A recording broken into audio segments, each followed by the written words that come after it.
I'm producer Aaron Meyer. You're listening to 19-9 Shorts, a fast break style lesson in hardwood history. When it comes to multi-sport athletes, there are a few names that come to mind. There's Bo Jackson, Deion Sanders, and even Charlie Ward. Deion Sanders is the only player to play in both the Super Bowl and the World Series. And Bo Jackson is the only player to play in both the NFL and Major League Baseball All-Star Game, winning the MVP in the Major League Baseball game. And Charlie Ward is the only Heisman winner ever to play in the NBA.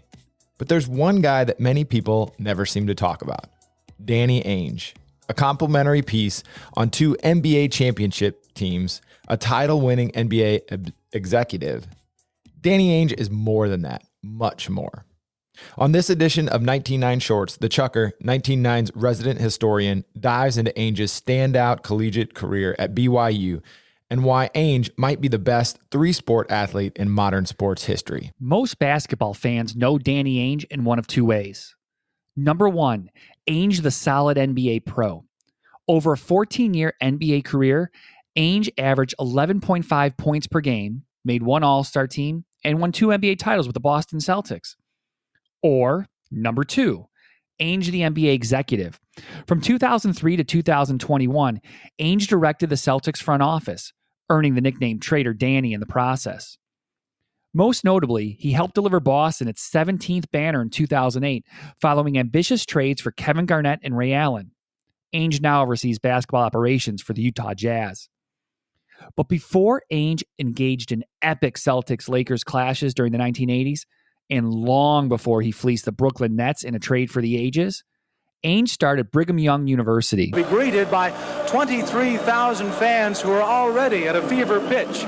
We've been out there for a moment. We saw faces painted in many ways, and we saw a strange lunch sack. Because Dan Ainge is going to eat Pace Mannion's lunch today. After a standout prep career at North Eugene High in Oregon, where Ainge was a parade All-American in basketball and baseball, as well as an all-state receiver in football, Ainge traveled to Provo and immediately made an impact for the Cougars. While the team stumbled through a 12-18 campaign during Ainge's first year on campus, Ainge himself averaged 21 points per game as a freshman. Over the next two seasons, Ainge led the Cougars to 44 wins and a pair of WAC titles. BYU also made back-to-back appearances in the NCAA tournament for only the third time in program history.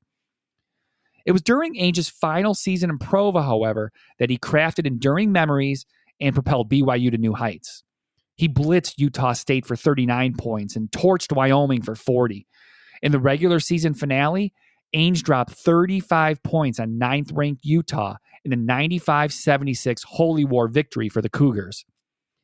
At season's end, Ainge was named a first-team All-American, joining Ralph Sampson of Virginia, Indiana guard Isaiah Thomas, and forwards Kelly Tripucka of Notre Dame and Mark Aguirre of DePaul. BYU head coach Frank Arnold called Ainge the most complete, versatile collegiate guard he had ever worked with in 25 years of coaching. Earning a number 6 seed in the 1981 NCAA tournament, BYU traveled across the country to Providence, Rhode Island. After dispatching Princeton 60-51 in the opening round, Ainge led the Cougars against mighty UCLA. On 22 shots, Ainge scored 37 points, and BYU dismantled UCLA 78-55.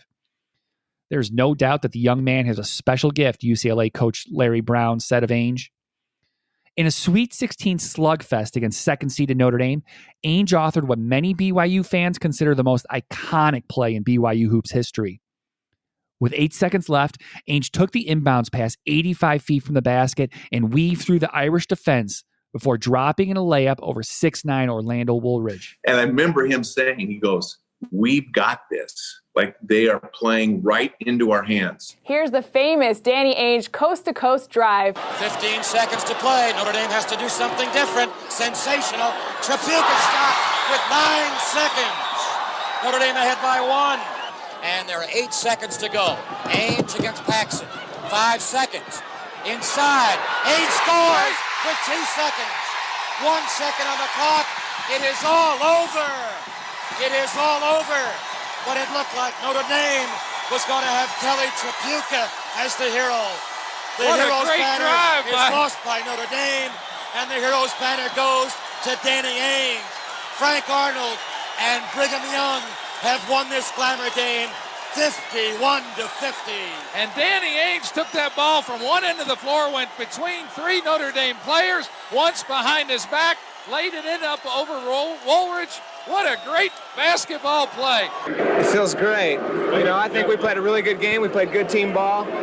Everybody participated tonight at one end of the court or another, and this feels really good. BYU's 51-50 upset win over Notre Dame gave the Cougars their first and still only Elite Eight appearance. We wanted to control Ainge, and we did that until the last 8 seconds, a dejected Notre Dame coach Digger Phelps said post-game. We knew he was going to get the ball, but he's just too good an athlete. He just took it down the floor and right through 5 people. What a great play at the end. Here he goes behind his back, between 3 players, into the middle of the lane, changes direction, up over Woolridge. What a basketball play. Perhaps the highlight of the college basketball this year. And here's the dejection of Kelly Tripucka that shows the full story and the impact of the Notre Dame defeat. While Ainge's BYU career would end in the Elite Eight against Big Ralph in Virginia, Ainge cemented his place in BYU lore and carved his name into the NCAA record books in the process. The 1981 Wooden Award winner as the nation's top player, Ainge completed his collegiate career on a run of 112 consecutive double-digit scoring games. His 2,467 points, all accomplished before the arrival of the three-point line, were all-time career scoring records for both BYU and the Western Athletic Conference. If I could make a living playing college basketball, I'd do it, Ainge said at the conclusion of his BYU career. It was a noteworthy comment given that Ainge actually did make a living doing something else while starring for BYU. In the summers of 1979 and 1980, in fact, Ainge played in 125 games for the Toronto Blue Jays. Many scouts considered him destined for stardom in that sport. Though Ainge considered baseball his future, the curveball and the mystique of the Boston Celtics pushed him to basketball. In 2003, BYU retired Ainge's number 22 jersey. He was the first men's basketball player in BYU history to receive that honor. It turns out the Danny Ainge you don't know was perhaps the Danny Ainge most worth knowing. For 19.9, I'm the Chucker. After listening to the Chucker's telling of Danny Ainge at BYU, I'd really like to know what people think. Is he the greatest multi-sport athlete in modern sports history? He had an amazing NBA career. He had a chance to be a Major League Baseball player. In high school, he was an All-American in 3 sports. And just think about that, the accomplishment. In 1981, when the shot is hit, when he's at BYU, the years before that, it seems like forever ago. And it is. It's a long time ago. But it's not like the level of athlete or the commitment to sport wasn't there in that time and place. I mean, you've got guys like Ralph Sampson, who is basically Victor Wembanyama in a different era. He could do everything. He was more than 7 feet tall. So he's on an All-American team with guys like that. John Paxson, Woolridge, Kelly Tripucka, who averaged 26 points a game in the NBA. So he's going up against guys who are legitimate NBA All-Stars or elite athletes. They had 5 first-round NBA draft picks. Wow. Tracy Jackson, who the Celtics drafted. They had Joe Klein. But that game was interesting because, we couldn't guard Woolridge and Tripucka. They were good. And, no coincidence. Those guys were both. Kelly, I think, averaged 26.5 points a game in the NBA. Era that we think of today. But it's also not, the era that people kind of disparage, where the level of athleticism and the commitment to the game is not the same. Guys dribbling with one hand, taking set shots. It looks like modern NBA basketball. They don't have all the trappings of it. They don't play the same style that we play today, but they have the skill level that is apparent and would translate to today's game. And on top of that, he is this Major League Baseball prospect, and he wasn't even considering going to the NBA. He drops in the NBA draft because it is assumed that he's going to go play for the Toronto Blue Jays. He's that good at baseball that he's considering eschewing what would become an amazing NBA career and translate into his lifelong career as he's an executive still today, to play Major League Baseball. So he must have not only loved the game, but also been unbelievable at it to even consider not going to the NBA. And that's how he ends up with the Celtics. And he says that that's the only team he would have played for. And you could see why he would want to play on that Celtics team with Bird, McHale, Parrish, all of the legends that they had at the time.